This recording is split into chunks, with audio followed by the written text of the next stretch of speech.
popping, good partners? It's supposed to be a peace sign. Day 7.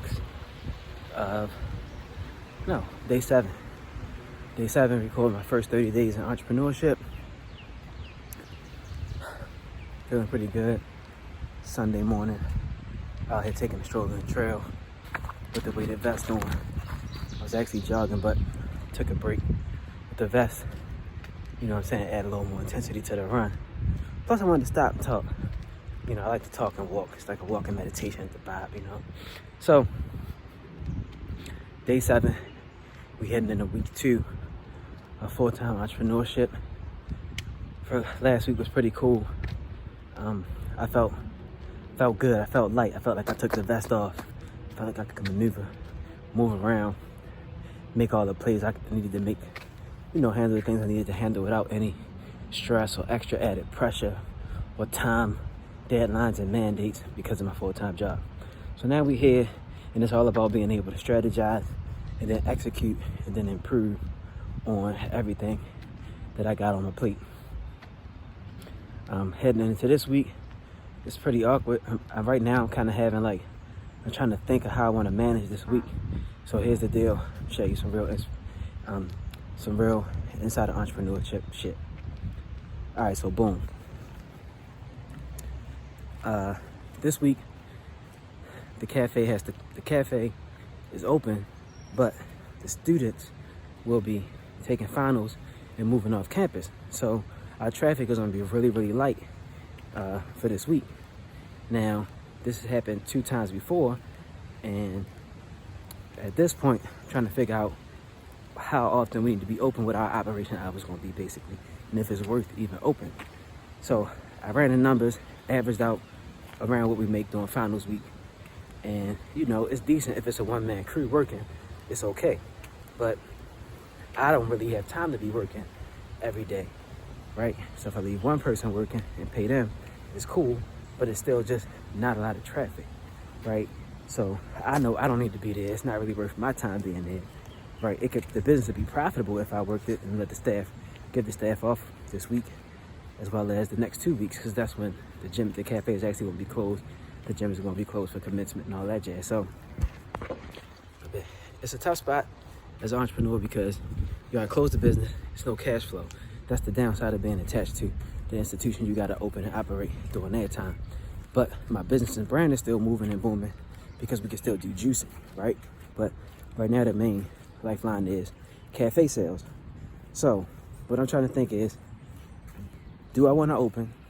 If I open, how long am I going to open? And if Good Partner Company is open, who's going to work it, right? So who's going to work it and for how long? Now, I just, you know, as an employer and actually care about my employees, I don't like having to cut off their pay, but they understand that's the nature of our business and our setup. So they okay with that. Now it's about picking the right person to work, which would be my full-time employee. If I do give out any hours, you know, the work is going to be for them. But yeah, trying to figure it out. I don't know why this is such a tough decision. I think it's because honestly, I just don't even want to open. I don't even want to open tomorrow. It's not because I don't want to serve. I want to use next week. I'm gonna have 3 weeks off. I want to use this next 3 weeks to really lock in some strategy on improving the marketing, launching another campaign, and then finalizing some details for another business venture I got going on. So, you know, I can do that in the 2 weeks that we have off, but this week, just that small thing still tinkering around in the back of my head, like, oh, the cafe open, which means I probably want to still buy goods and stuff like that. So it might be more cost effective to just not open, because like I said, I crunched the numbers and look to see how much we're gonna make. If I staff it fully for the rest of the week, I'm gonna be losing money. So that means we're gonna have to cut the hours, and that's cool. But if we cut the hours, now it's almost like, why are we even here, right? So I gotta figure that out. And these are the challenges you gotta face and handle and manage as an entrepreneur, period, right? I gotta manage the payroll, operations, cost of goods, marketing, all those things. And notice I said manage them because I don't have to actually do all of the things, right? But yeah, so I'm looking forward to knocking this challenge out. I'm also keeping my mind, working to keep my mindset positive and focused on what good results look like, right? So we enter into a new phase of the business, which is summertime on the college campus. Now, luckily, Hopkins University is busy in the summertime, so they say. But this is the first summer the school and campus has been open since the pandemic. So we know they're going to have things like lacrosse camps, other like sporting camps, and maybe some academic camp, science, things like that. Who knows? But I know most of the students will move back home, will go back home, so they won't be as many residents on campus. Now it's a really, really great time to get reconnected with Baltimore City and the Charles Village community, and to the rest of the good partners that used to come and support. We had our store on Charles Street, so basically bring in more what I call off-campus customers, and those are the things that really get us connected and blowing up in the city, right? To spread word of mouth. So I'm having ideas around pop-up shops, fitness events, just really taking advantage of the space and the opportunity we have on Johns Hopkins campus. And when I first came into it, if I'm coming from a mindset of scarcity, it's all about, oh my goodness, we not have as many customers as we used to have. That's true, but you gotta think of abundance, how many more customers we can have. How many more customers can we gain over the summer, right? So I really gotta kick it up a notch, really execute on how to get more customers in, bringing back in Grubhub, bringing in Uber Eats, figuring out all the operations, all the ways I can bring in pay portals. I don't care, whatever it is that we can make the sales in the cafe, because the cafe is popping. The smoothies, the smoothie bowls are really great. The juice is coming back and people like it. They just need to know about it, right? So it's my job to get in people's face, let them know about it, draw that interest. I got a marketing team now, so they working out things from, doing my social media marketing and stuff. I got a photographer on deck.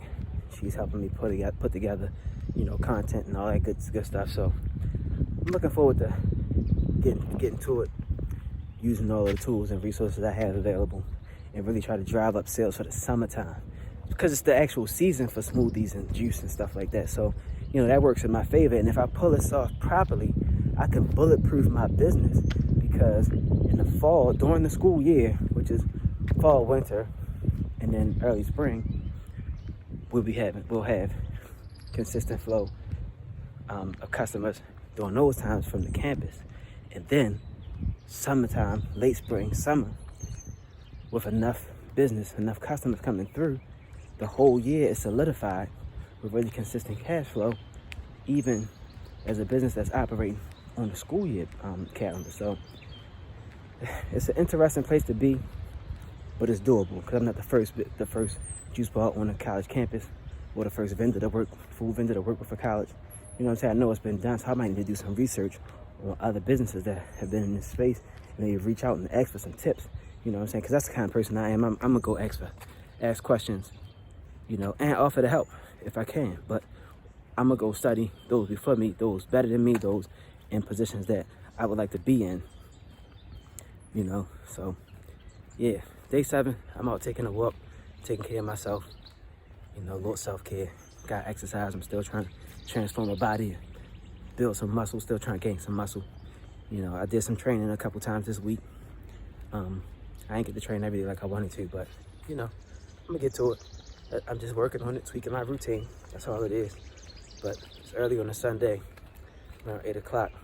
I'm gonna finish this run. I'll probably just walk, listen to the birds for a little bit, clear my mind, figure out what I'm gonna do about these hours, like I said, and get ready for this work week.